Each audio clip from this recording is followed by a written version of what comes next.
Mayday, Mayday, Mayday, Air France 023 Heavy. We are on taxiway Alpha. We have a fumes on board. Request fire services. We maintain position. Dear friends and followers, welcome back to my channel. And as you've just heard in the intro, we'll be looking at the famous Mayday call, where it originated, when to use it, how to make such a call, and what the difference is to the pan call. So brace yourself and let's get started. Mayday! Mayday! Mayday? What's he talking about? It was weeks ago, it's nearly June. Okay, let's start off with a little history lesson to get a better understanding. In the early 1920s, radio communication became more common among aviators. Before that, the primary way of communication was via Morse code. So in case of a distress call, the Morse code SOS was transmitted, but as Morse code got more and more outdated, air traffic control had to come up with a universal word in case of a distress / an emergency situation. Now, the English word help wouldn't do the job, as it was commonly used in normal conversation where no one was actually in distress. So senior air traffic controller Svrqmx, working at Croydon Airport in London, England, was given the job to think of one word that would be easy to understand for all pilots and ground staff in the event of an emergency. And as he primarily dealt with British and French pilots flying between London and Paris Le Bourget, he heard the French pilots using the word Mayday. And if you type in Mayday into Google Translator, you get help me in English. To him, it sounded very much like Mayday, which distinguished itself from all other words used in standard phraseology. So Mokford decided to present the word Mayday at the International Radio Telegraph Convention of Washington in 1927. Mayday was agreed on by all participating parties to be the official call to communicate the most serious level of distress, such as a life-threatening emergencies. But what defines a Mayday call or a life-threatening situation in an airplane? This video right here, provided by my dear YouTube colleague VAS Aviation, shows a perfect example on when to use a Mayday call and how pilots dealt with an emergency situation. Now, the British Airways 747 is rolling down the runway as suddenly after V1 engine number 3 started surging and spitting flames out at the back. Now, the Phoenix Tower controller advises Speedbird that sparks are coming out of one of their engines. 3 Papa Heavy, be advised, looks like number 3 or 4 engine has sparks flying out of it. The pilot responds in a calm voice, Yeah, 3 Papa Heavy, we're dealing with a standby. and saying standby kind of puts the controller on hold. In the meantime, the controller quickly advises the approaching United about the situation. At a 594, the previous departure had something wrong with his engine. I'm not sure if you want to go around or if you want to continue the approach. Because you never know if any debris of the faulty engine might be on the runway, potentially damaging landing planes. I tell you what, for 594, yeah, why don't we just set us up in a different pattern here for the south side. The 594, roger, go around, flight runway heading, maintain 4,000. The go-around performed by United was definitely a good choice. 3 Papa Heavy, do you need any assistance? Standby, 3 Papa Heavy. Again, the controller is trying to help, but the BA pilot again tells him to stand by. Now you might ask yourself, what is the BA pilot doing? Why doesn't he want the help of the controller and kind of sort of tells him to back off? He's applying the golden rule any pilot should do in an emergency situation. Aviate. He is flying his plane. That is the most important task for him at that moment, and what he was trained for in the simulator. That involves stabilizing the plane's attitude, flight path, and performing the memory items according to the failure. Now, the second most important thing is to navigate, keeping the plane on the runway track, or to fly the engine out procedure, because it's no good having dealt with your problem but not knowing where you are. Now, the third and last task is to communicate with the controller. It's Mayday, Mayday, Mayday, Speedbird 38 Papa. We have a engine shutdown. We are continuing to Sparky. It'll be a right turn direct to the Willie, that's the India Whiskey Alpha, climbing 6,000 feet, and we'll take up the hold the India Whiskey Alpha. We'll let you know further intentions. Stand by. He clearly states that he needs help by calling out Mayday, Mayday, Mayday, so remember always 3 times. He mentions the nature of the emergency, the route they'll be flying and climbing to, and that they'll enter the holding and ATC shall stand by for further intentions. Perfect. The holding buys them some time to deal with follow-up checklists and to prepare for the approach and dump fuel to lower the landing weight. And the pilot even has time to ask. And just for information, that we had the problem going down the runway, engine surge and overheat happened. Just wondered, and it was a bit of a bang, so I don't know if you've done a runway check for possible any bits on the runway. By the book. What more can I say? Well, it's British Airways. What else do you expect? In the meantime, the tower advises all emergency service vehicles to get in position for the incoming emergency plane. Even divert incoming traffic, cancel all departures to make space for the emergency aircraft.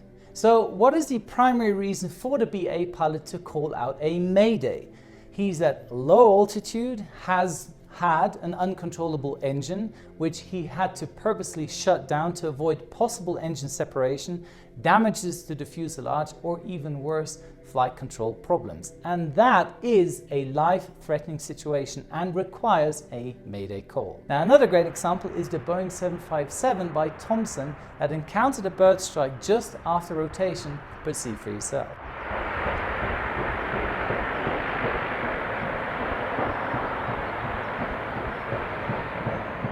Mayday, Mayday, Mayday, Thompson 253 Hotel, engine failure. We are continuing with northwesterly and then inbound towards Wallasey. So any failures, including a fire or smoke on board the plane, pressurization failures, hydraulic failures, like including the landing gear or flight controls, etc., in most cases will trigger the master warning in the cockpit, and their respective procedures are listed under the red section of non-normal checklist, which very often has the consequence that you have to land at the next suitable airport ASAP. And a mayday call will give you that necessary help from air traffic control and alert all emergency service vehicles at the chosen airport. But there's another call you can use depending on the severity of the emergency. See what happens in this video. Now, Air Arabia is cleared for takeoff, and as they are in their initial climb phase, this happens. Arabia Morocco 10, 10, 10, 10, 10, 10. We have a massive bird strike, engines are under vibration. Roger, Arabia Morocco 122, that is copied. You can maintain this frequency for the time, standing by for information, all runways available. This is the Mayday's little brother, the so-called pan-pan call. Pan originates again from the French word pan, so Google Translator, it's the French word for breakdown or something is broken. Now the definition of pan-pan call is a situation that is urgent, but for the time being does not pose an imminent danger to anyone's life or to the vessel itself. Now this applies to this scenario. The pilot clearly states he has engine vibration, so the engine is still running, maybe not at its full capacity, but less threatening than the surging engine from the previous scenario. Again, the pilots aviate, navigate, communicate in that order. The controller actually offers him radar vectors to stay in the vicinity of the airport. Arabia Morocco 122, would you like vectors in the vicinity of the airport? Yes, we need area in the near of the airport to have a troubleshooting, and we keep you advised. Appreciate the radar vector holding Arabia Morocco 122 pen. Roger, Arabia Morocco 122, turn left heading 050. That's a smart move by the controller, as radar vectors reduces the stress level for the pilots, as they have one less thing to worry about to navigate or follow a specific route. Arabia Morocco 122, discrete frequency 131.155. 131.155, Arabia Morocco 122, thank you.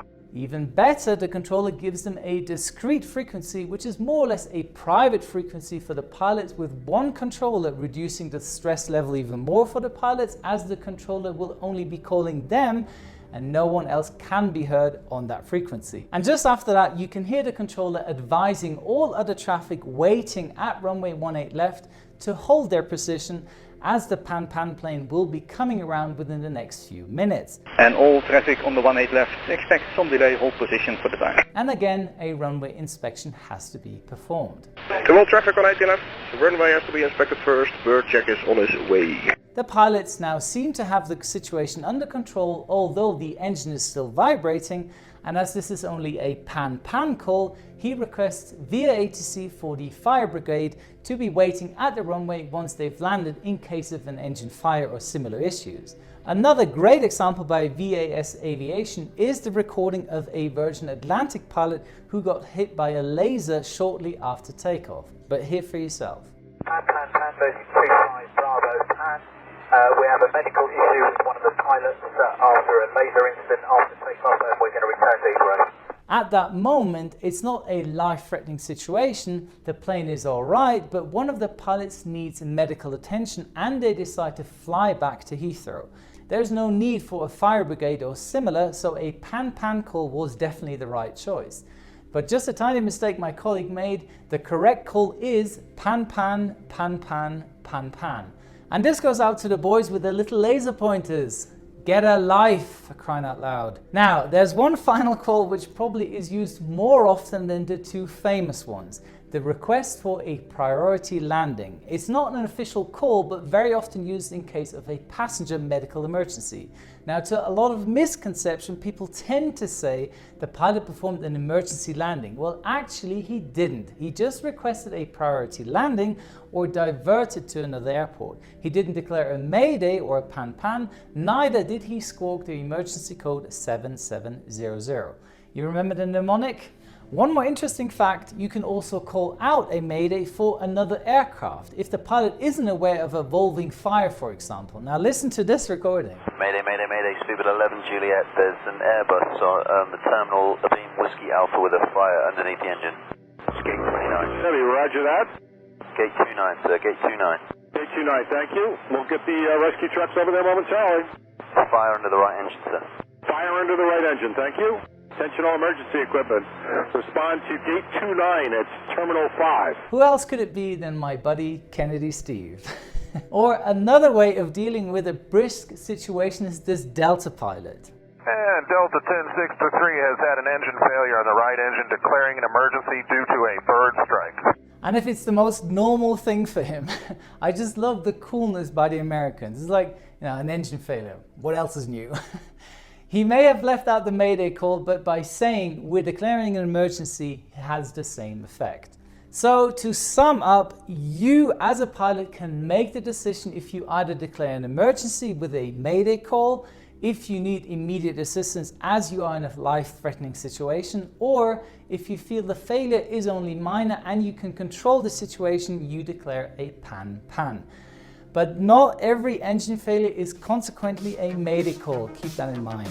That's it for today. Thank you very much for your time. To become my wingman, hit that subscribe button and activate the notification bell so you won't miss out upcoming videos.